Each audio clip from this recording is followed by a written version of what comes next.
Assalamualaikum, selamat siang, salam sejahtera untuk kita semuanya. Uh, Perkenalkan, nama saya Hendra Nenero Pangkalian. Saya adalah mahasiswa angkatan 2015. Uh, Pertama, terima kasih kepada kehadiran Bapak Ibu sekalian yang telah menyempatkan hadir atau uh, uh,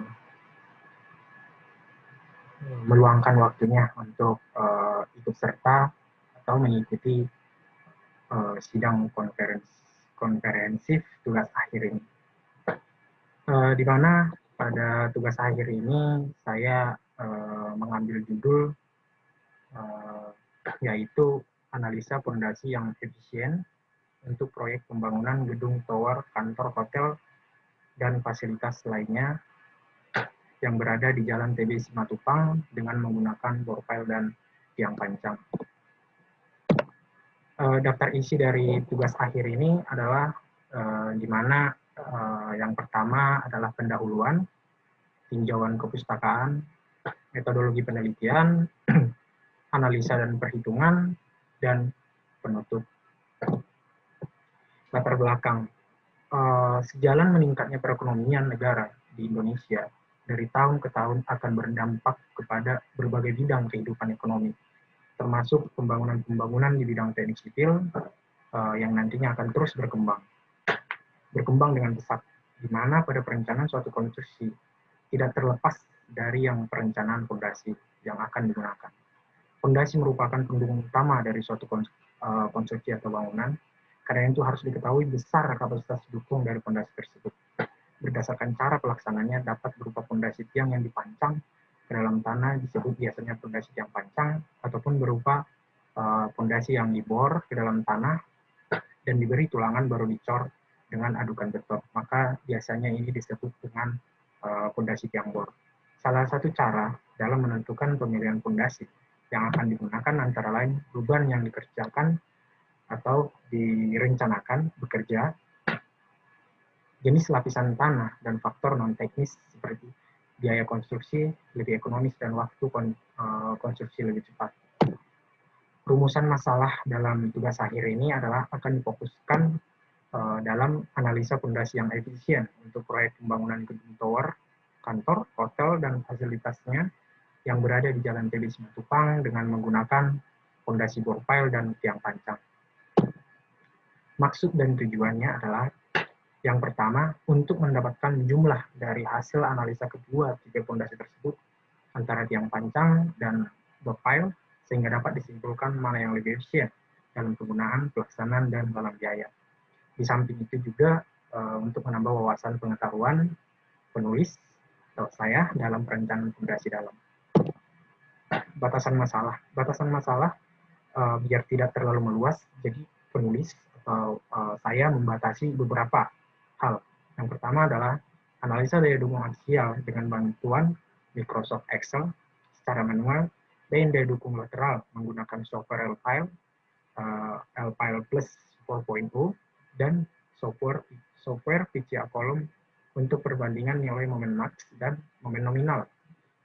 Yang kedua, hanya memperhitungkan struktur fondasi, yaitu fondasi dalam yang direncanakan.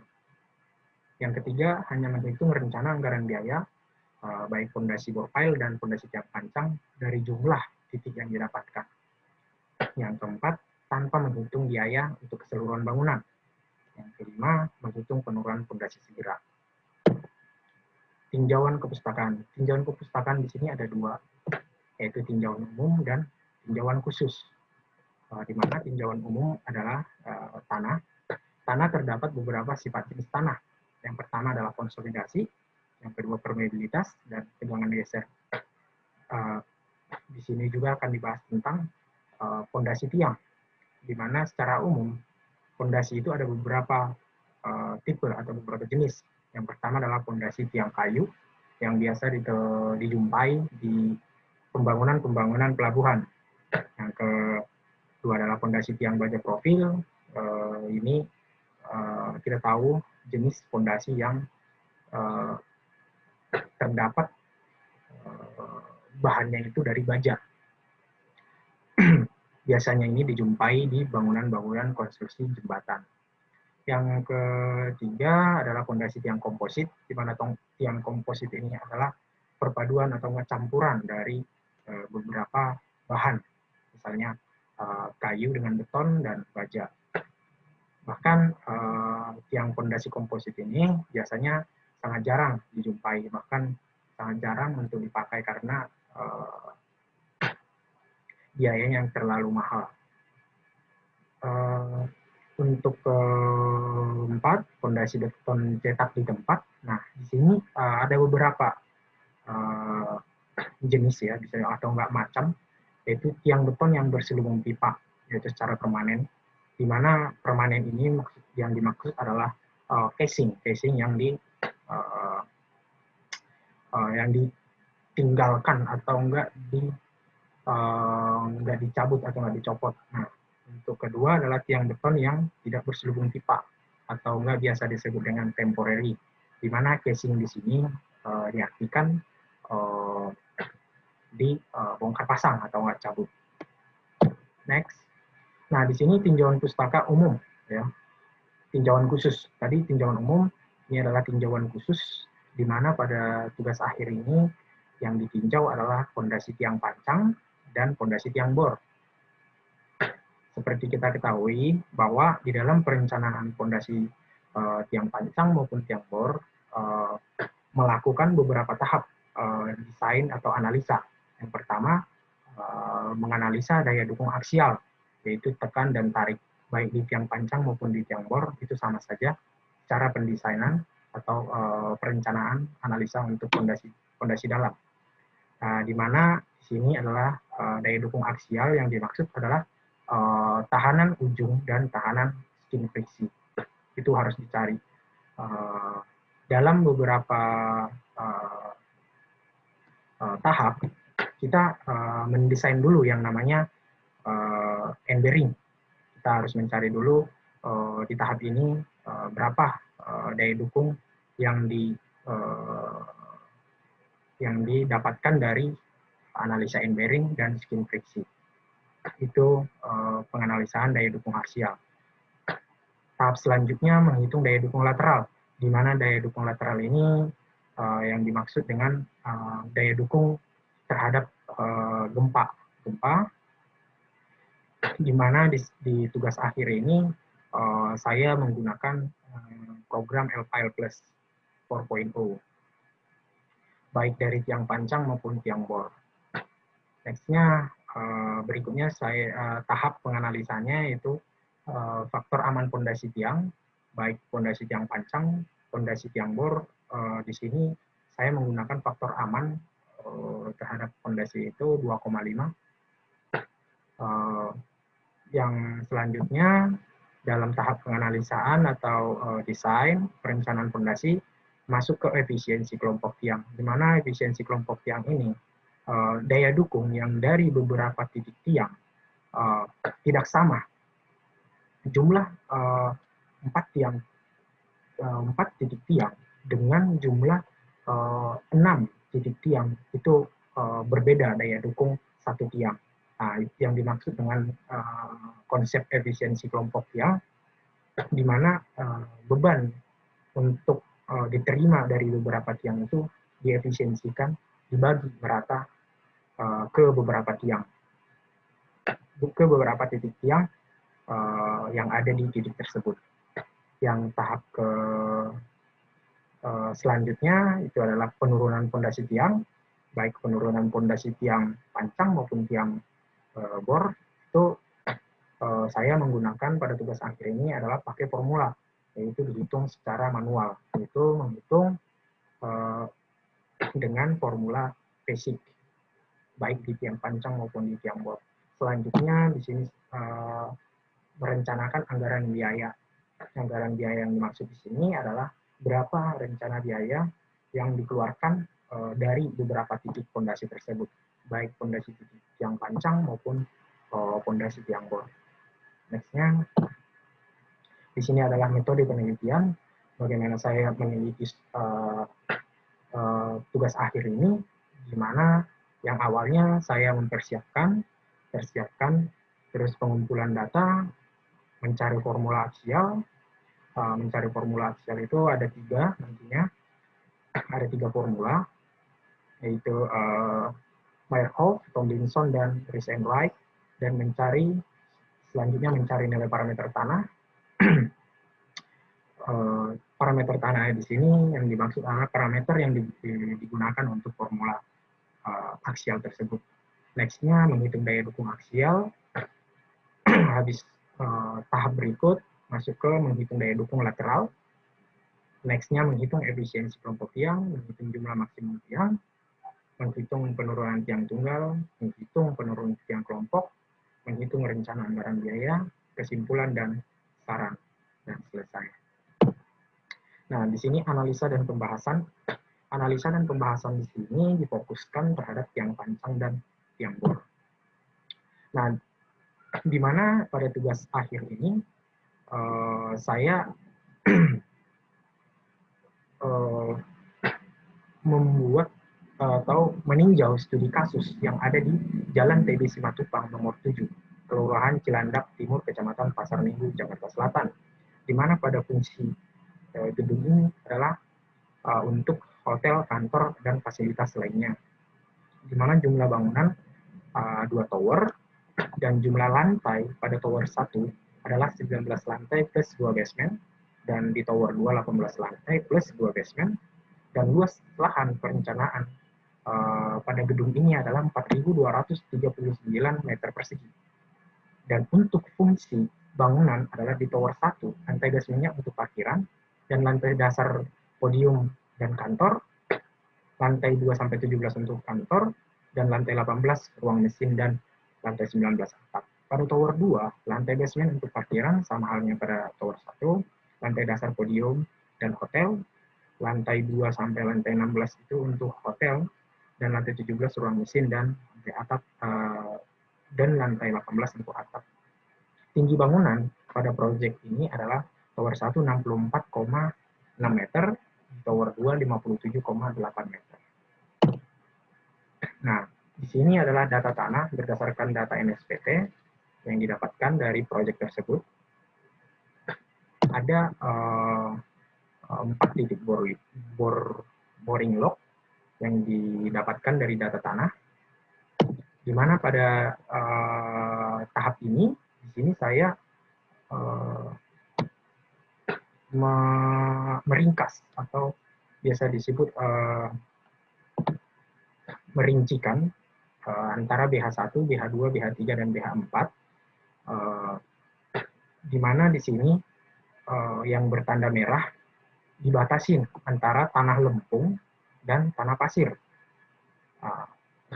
Pada tahap ini kedalaman di 23 meter didapatkan tanah keras, di mana data profil tanah berdasarkan perjalanan NSPT di lapangan untuk 4 titik lokasi deep boring direncanakan pondasi akan duduk di elevasi minus 25 meter dari elevasi 00. Jadi nantinya pondasi akan duduk di elevasi 25 meter dari elevasi 00. Karena memang tanah kerasnya di elevasi 24 ke bawah, 24 sampai dengan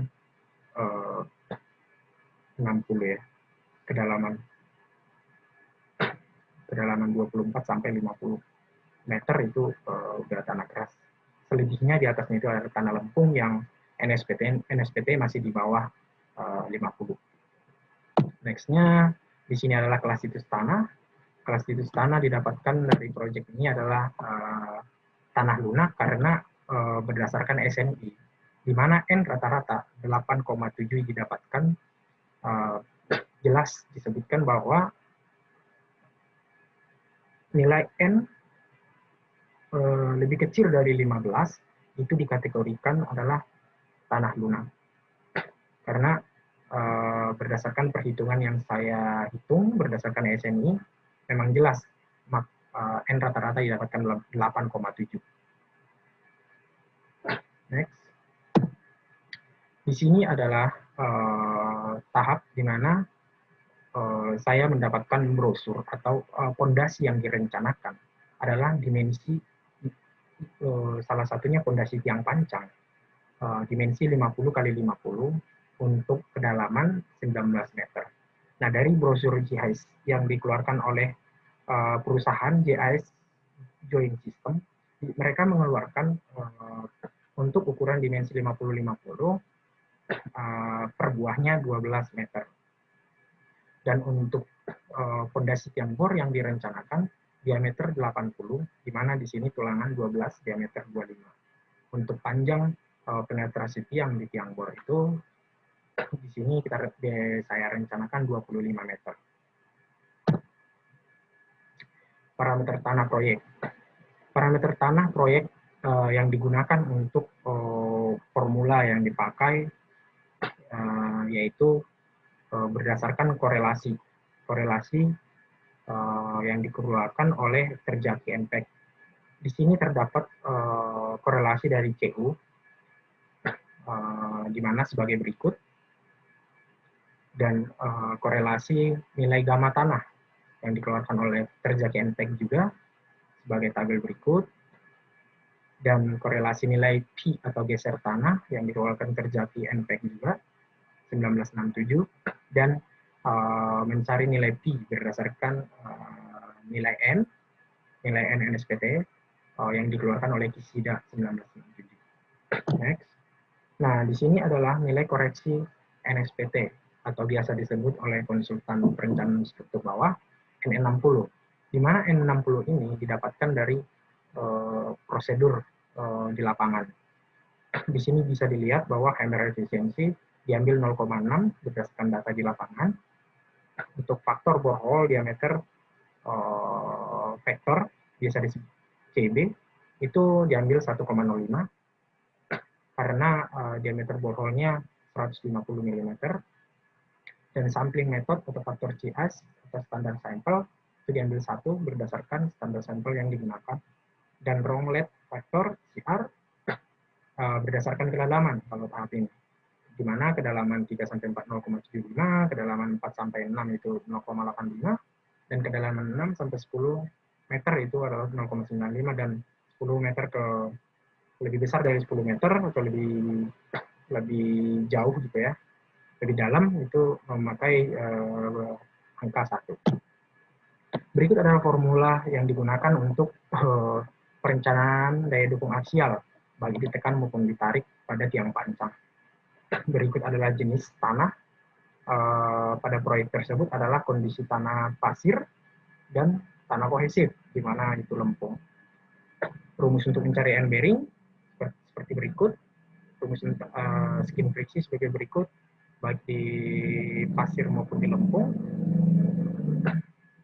Nilai yang didapatkan dari formula tersebut adalah sebagai berikut. Dan penjabaran hasil hitungan yang didapatkan pada formula tersebut adalah sebagai berikut. Jadi di sini saya membuat dua kategori jenis tanah, baik dia di pasir maupun di lempung. Penjabarannya, di mana pada formula tersebut didapatkan pada kedalaman 19 meter, ditekan izinnya 675 kN dan tarik izinnya 479 kN. Untuk L 10 meter itu memang saya sengaja mengambil karena memang berbeda jenis, berbeda antara rumus kondisi tanah pasir maupun kondisi tanah lempung. Berikut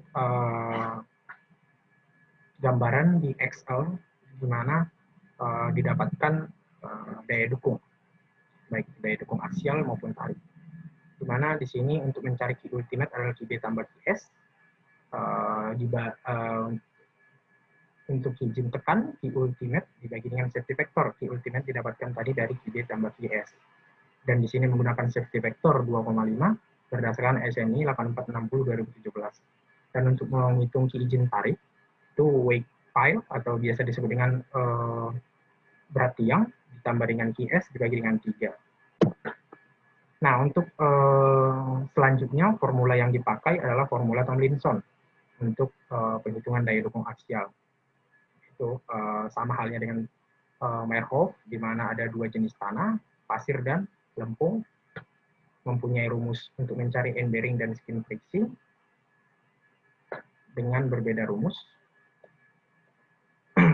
Didapatkan kedalaman tiang pancang pada elevasi 19 meter itu untuk izin tekan 1362 kN dan izin tarik 366 kN.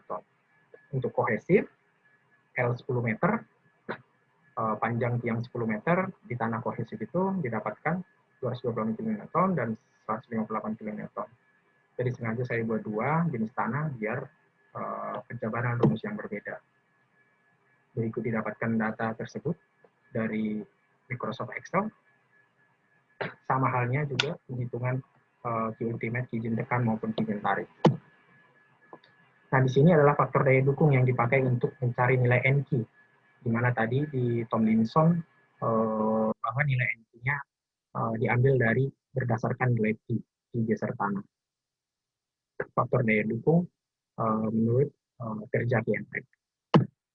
Berikut adalah formula Rees and Wright untuk menghitung daya dukung aksial baik ditekan maupun ditarik untuk tiang pancang. Sama halnya dengan Tomlinson maupun Meyerhof, menggunakan dua jenis tanah di proyek tersebut adalah granuler itu pasir dan kohesif itu di lempung. Seperti berikut rumus yang dipakai. Dan next untuk kedalaman 19 meter di granuler tanah keras didapatkan izin tekan 1780 kN dan izin tariknya 425 kN. Berikut format dari Excel yang saya hitung. Bisa dilihat kondisi tanah lempung sama pasir pada kedalaman 19 meter penetrasi tiang. Berikut adalah formula untuk menghitung daya dukung aksial tekan dan tarik di tiang bor. Yang tadi adalah di tiang pancang, di mana di sini memakai formula yang sama dan tahap perbedaan dari tiang pancang dan tiang bor itu dari segi penampang dan faktor adhesi yang diambil. Di mana di sini didapatkan terkecil di BH3 itu penjabarannya sebagai berikut. Pada kedalaman L25 meter pada tanah keras tanah pasir didapatkan izin tekan 1532 kN dan izin tarik 1063 kN. Jadi memang benar-benar ditinjau pada keadaan tanah keras. Di sini saya buat dua penjabaran itu di tanah keras pasir maupun di lempung kohesif. Saya buat dua karena memang beda rumus cara menghitung kondisi lempung dan kondisi pasir. Berikut sama halnya dengan fondasi tiang pancang tadi. Ini tiang bor saya mengambil perhitungan di Excel berdasarkan kedalaman 25 meter. Sama halnya untuk menghitung Q-ultimate, yaitu Q tambah QS, dan untuk izin tekannya Q-ultimate dibagi safety factor. Dan izin tarik, weight file ditambah dengan QS dibagi dengan 3. Berikut dengan formula Tomlinson, sama halnya juga dengan penghitungan Tomlinson di tiang pancang. Di sini hanya membedakan luas penampang dengan adhesi yang dipakai. Berikut adalah penjabaran di 25 meter di tanah keras. Didapatkan di izin tekannya 3.353 kN dan izin tariknya 760 kN. Berikut hasil dari Excel juga sama halnya dengan kondisi Meyerhof, formula Meyerhof. Pada kedalaman 25 meter bisa dilihat penjabaran seperti berikut. Dan untuk formula Rees and Wright sama, di sini adalah jenis tanah granuler dan kohesif, di mana untuk menghitung end bearing sama dengan rumus berikut dan skin friksi sebagai berikut. Dengan berbeda jenis tanah, berbeda pula untuk menghitung rumus rumus yang dipakai. Berikut pada kedalaman 25 meter dihasilkan izin tekan 3.456 kN dan ditarik izin 962 kN. Sama penjabarannya dengan dua kondisi tanah yang berbeda, tanah keras, itu pasir, dan di tanah lembut. Berikut penjabaran di Excel. Nah, safety factor daya dukung izin tiang 2,5 mengacu terhadap SNI 8460/2017, di mana di sini jelas menyebutkan bahwa minimum 2,5 untuk fondasi dalam. Dari beberapa formula yang didapatkan, itu kita ambil nilai yang terkecil untuk pemakaian daya dukung aksial yang digunakan. Di mana di sini untuk dimensi 50 kali 50, panjang efektif 19 meter, untuk daya dukung gravitasi atau enggak daya dukung satu tiang itu didapatkan 67 ton. Untuk daya dukung gempa sedang didapatkan 87 ton, itu dikali dengan 1,3 untuk gempa sedang. Untuk daya dukung gempa kuat, gravitasi dikali dengan 1,56, didapatkan 105 ton untuk kondisi aksial tekan ya. Nah, untuk ditarik sama halnya dengan pada tekan tiang panjang, di mana di sini panjang efektifnya sama, dan daya dukung gravitasi untuk tarik itu 48 ton, daya dukung gempa sedang gravitasi dikali dengan 1,3, jadi 48 dikali dengan 1,3 dapatkan 63 ton untuk gempa sedang tarik. Daya dukung gempa kuat gravitasi 1,56, 75 ton dari aksial tarik dikali dengan 1,56 dari gravitasi. Nah, berikut juga bisa kita lihat di daya dukung aksial tekan yang digunakan pada bore pile, di mana di sini digunakan dimensi diameter 80, panjang efektif dari tiang bor itu 25 meter, di mana daya dukung gravitasi untuk tekan dapatkan 153 ton, untuk daya dukung gempa sedang, di mana gravitasi dikali dengan 1,3, itu didapatkan 199 ton untuk gempa sedang, dan daya dukung gempa kuat ini harusnya, gempa kuat gravitasi dikali dengan 1,56 itu 239 ton untuk ditekan daya dukung aksial. Untuk daya dukung aksial tarik didapatkan 106 ton untuk bore di daya dukung aksial tarik. Daya dukung gempa sedangnya didapatkan 138 karena sama halnya gravitasi dikali dengan 1,3. Daya dukung gempa kuat gravitasi dikali dengan 1,56 didapatkan 165 ton di bore pile daya dukung aksial tarik. Jadi inilah nanti daya dukung yang dipakai untuk menghitung jumlah fondasi. Berikut adalah untuk menghitung kapasitas lateral izin tiang. Berdasarkan SNI, di sini menyebutkan bahwa estimasi kapasitas lateral tiang sesuai dengan besar deformasi lateral izin kepala tiang. Besar deformasi lateral izin tiang adalah 12 mm untuk gempa rencana atau biasa disebut dengan gempa sedang, dan 25 mm untuk gempa kuat dalam kondisi tiang tunggal dan free head. Nextnya, nah di sini adalah soil properties parameter tanah yang digunakan nantinya untuk program LPIL, di mana ini untuk pendesainan parameter tanah di software LPIL yang dikeluarkan oleh rumus Matlock, Riis et al., Riis and Well, dan Riis et al.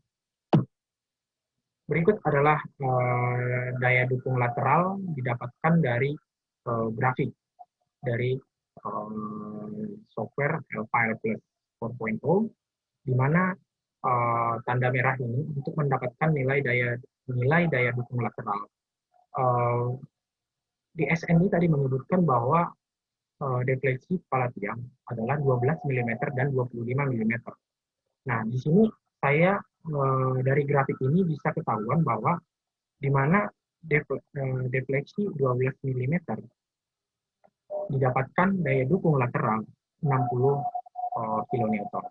Sama halnya dengan 25 mm, dan berdasarkan grafik didapatkan daya dukung daya dukung lateralnya 85 kN. Sama halnya untuk menghitung momen maksimum defleksi 12 mm dari daya dukung lateral yang didapatkan, ketemu dengan sumbu grafik dari L-file, mendapatkan maksimum bending moment 190 kN di defleksi 12 mm. Dan defleksi 25 mm lateral lateral tadi 85 kN untuk mendapatkan momen maksimumnya 320 kN. Ini untuk kondisi prehead. Jadi next. Nah, untuk kondisi fixed head sama halnya dengan tahap yang tadi, di mana untuk menghitung daya dukung lateralnya berdasarkan grafik yang ditarik sumbu ketemu sumbu. Didapatkan daya dukung sebagai berikut. Pada defleksi 12 mm 200 kN, dan daya dukung lateral defleksi 25 mm itu 290 kN, dan momen maksimum defleksi 12 mm itu 420 kN, dan momen maksimum 25 mm 640 kN. Dan untuk kondisi fixed head reduksi, di mana di sini cukup berbeda ya. Di sini kondisi fixed head reduksi di mana di sini memakai reduksi, yaitu faktor aman, di mana pada defleksi 12 mm didapatkan 160 kN, dan defleksi 25 mm didapatkan 230 kN.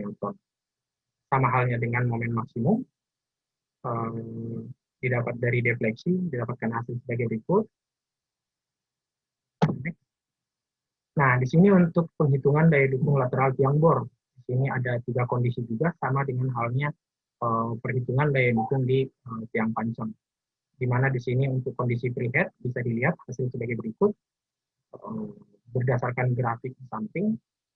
Untuk daya dukung lateral defleksi 12 mm didapatkan hasil sebagai berikut, di mana 12 mm 62 kN, lateral defleksi 25 mm 102 kN, dan momen maksimum defleksi 12 mm 425 kN, dan momen maksimum defleksi 25 mm 760 kN. Next. Berikut adalah kondisi fixed head, sama halnya dengan kondisi fixed head di tiang pancang. Berikut juga daya dukung lateral tiang bor kondisi fixed head reduksi. Didapatkan defleksi sebagai berikut untuk daya dukung lateral. Di 12 mm 230 kN, defleksi 25 mm 340 kN, dan momen maksimum defleksi 12 mm 660 kN, dan momen maksimum defleksi 25 mm 1040 kN. Dari ketiga kondisi-kondisi tersebut, di mana di sini kita mengambil nilai fixed head reduksi yang udah dikalikan terhadap faktor aman atau biasa disebut faktor skala. Di mana di sini dimensi pondasi 0,5 kali 0,5 itu 50 kali 50 cm, dan panjang 19, defleksi 12 mm dipakai dengan nilai 16 ton, dan defleksi 25 mm 23 ton. Sama halnya dengan pondasi tiang bor, di mana diameter pondasi 0,8, panjang efektif tiang itu 25, defleksi 12 mm 23 ton, defleksi 25 mm itu 34 ton. Ya. Berikut adalah kombinasi pembebanan yang digunakan, di mana mengacu pada SNI 1726/2012 sebagai berikut. Dan di sini adalah mengetahui jumlah tiang pancang berdasarkan beban yang dimaksud adalah beban gravitasi, di mana di sini adalah load atau beban yang didapatkan dari etap dibagi dengan daya dukung aksial yang kita gunakan tadi untuk mendapatkan jumlah tiang berdasarkan beban gravitasi. dan untuk jumlah tiang pancang berdasarkan beban gempa sedang didapatkan sama dengan load beban dari etap, di mana beban kondisi kombinasi gempa sedang dibagi dengan daya dukung aksial, di mana daya dukung aksial tersebut sudah dikalikan terhadap 1,3 untuk mendapatkan jumlah yang sebagai berikut. Nah, di sini halnya sama dengan jumlah untuk mendapatkan jumlah tiang pancang berdasarkan beban gempa kuat, itu beban yang didapatkan dibagi dengan daya dukung tiang, di mana daya dukung tiang di gempa kuat itu dikalikan terhadap 1,56. Sebagai berikut, resume titik pancang. Nah, sama halnya dengan perhitungan daya dukung aksial, di daya dukung lateral hanya menggunakan gempa sedang, di mana kondisinya adalah defleksi 12 mm. Di sini beban dari gempa sedang, yaitu lateral, didapatkan dibagi dengan daya dukung lateral yang kita gunakan tadi. Dapatkan jumlah tiang sebagai berikut. Sama halnya dengan jumlah tiang pancang berdasarkan daya dukung gempa kuat, lateral, daya dukung lateral, defleksi 25 mm pada gempa kuat. Didapatkan beban dibagi dengan daya dukung lateral yang kita gunakan berdasarkan defleksi 25 mm. Nah, di sini saya menggunakan konvers Labare untuk efisiensi tiang grup pada tiang pancang. Di mana di sini jelas berdasarkan berapa jumlah titik tiang sangat berbeda dengan berapa jumlah titik tiang yang didapatkan untuk mengetahui efisiensi dari daya dukung per masing tiang. Menggunakan konvers Labare di mana jaraknya 1,5. Berikut adalah ketentuan yang diambil berdasarkan SNI memakai jarak tiang 2,5 kali diameter tiang. Itu mengacu kepada SNI 8460/2017. Berikut saya buat satu contoh di mana untuk menentukan jumlah maksimum tiang pancang yang dipakai. Di sini saya buat garis merah C11, di mana di sini jumlah tiang sangat berbeda-beda, tetapi yang dipakai adalah jumlah tiang terbanyak. Di sini berdasarkan beban gravitasi tadi, gempa sedang tadi, gempa tarik, lateral, gempa kuat. Nah, kondisi titik yang terbanyak itu yang dipakai untuk perhitungan jumlah jumlah tiang pancang maupun tiang bor area. Dan ini kondisi kolom. Nah, berikut adalah kondisi shear wall, di mana di shear wall biasanya terbanyak itu terkadang di lateral dan di gempa kuat. Nah, di sini pada studi ini saya mendapatkan terbanyak di kondisi gempa kuat, mendapatkan 27 titik tiang. Nah, dari analisa desain perencanaan menggunakan tiang pancang, didapatkan jumlah keseluruhan tiang itu 1042 titik. Nah, berikut titik dari C1 tadi, C11 sama C9 tadi, shear wall. Nah, berikut gambaran fondasi yang dihasilkan dari 1042 titik. Next-nya ke perhitungan jumlah fondasi di tiang bor. Sama halnya dengan fondasi tiang pancang.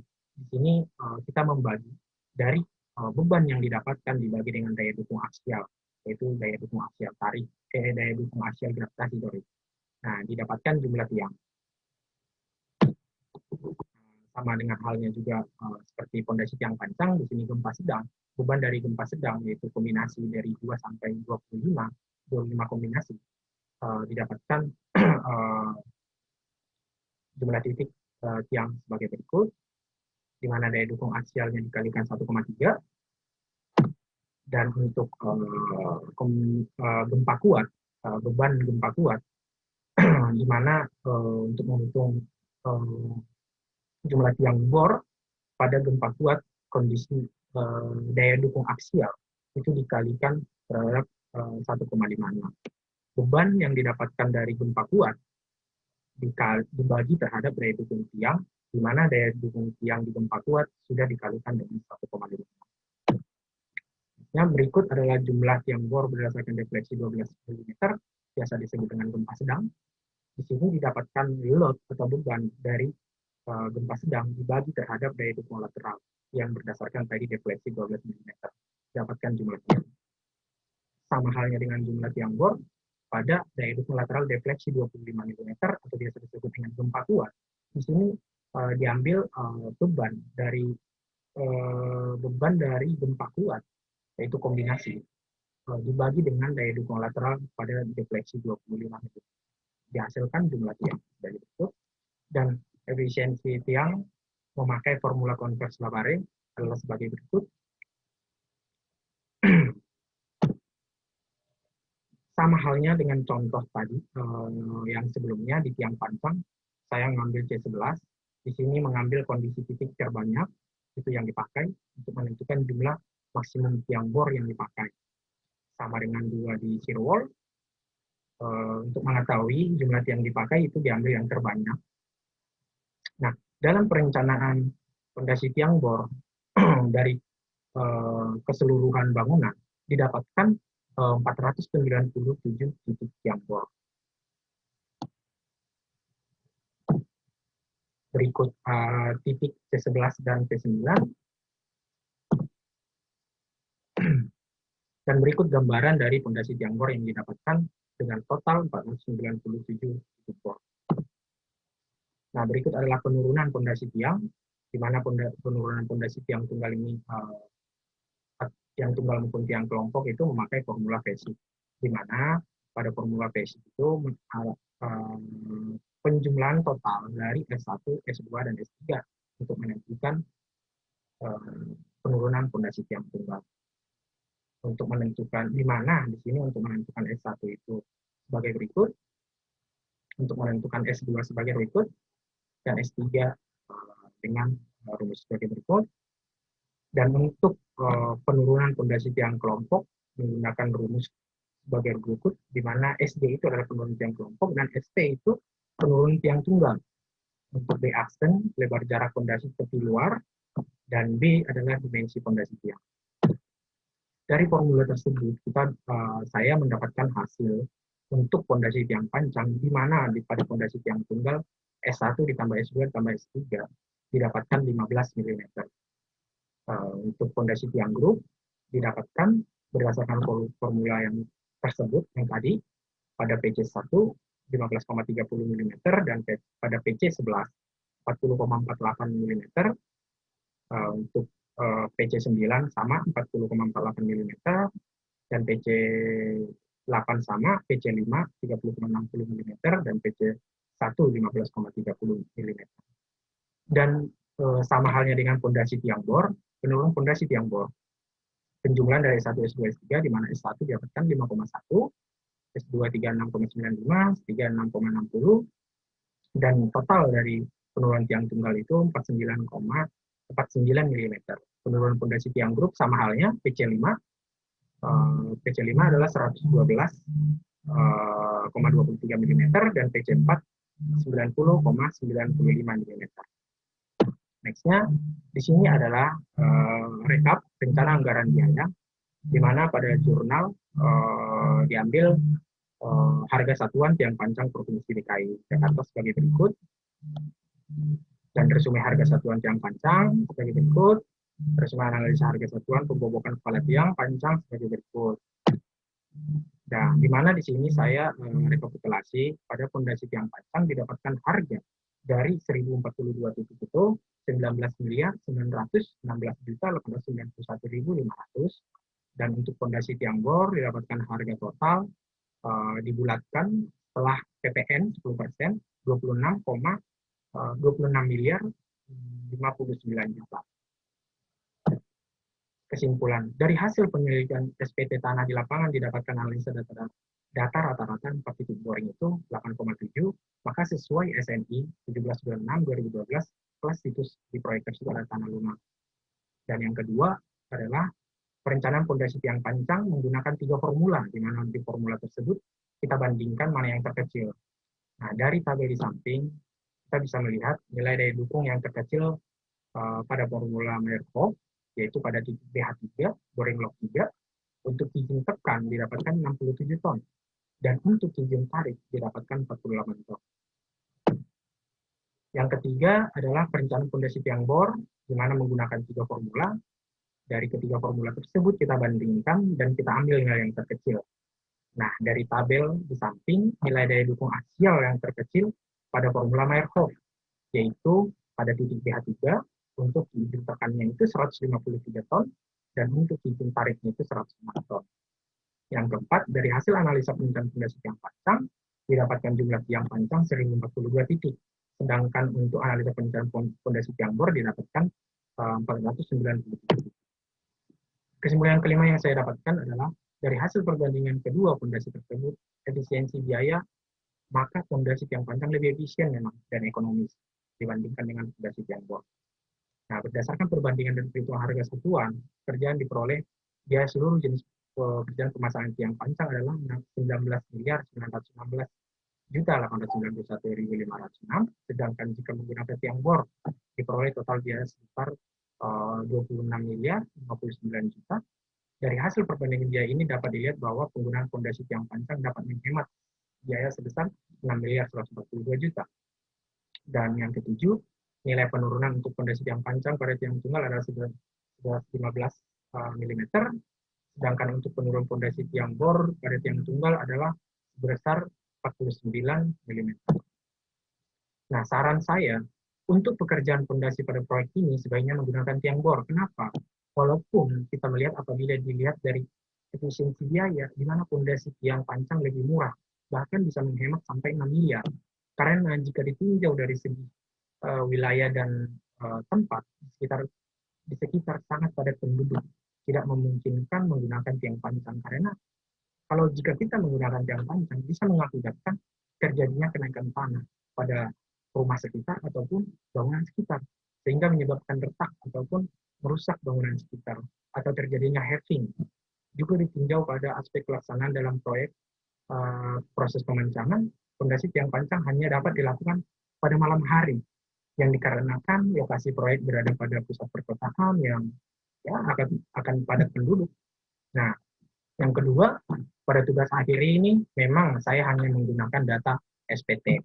Di lain kesempatan akan saya coba untuk menganalisa dengan data tanah, CPT, dan data lab, sehingga dapat menambah wawasan tentang perhitungan fondasi dalam, terlebihnya fondasi tiang pancang maupun tiang bor. Sekian yang bisa saya sampaikan untuk tugas akhir saya. Jika ada kata yang menyinggung sekalian, saya mohon maaf. Dan Assalamualaikum warahmatullahi wabarakatuh. Selamat siang.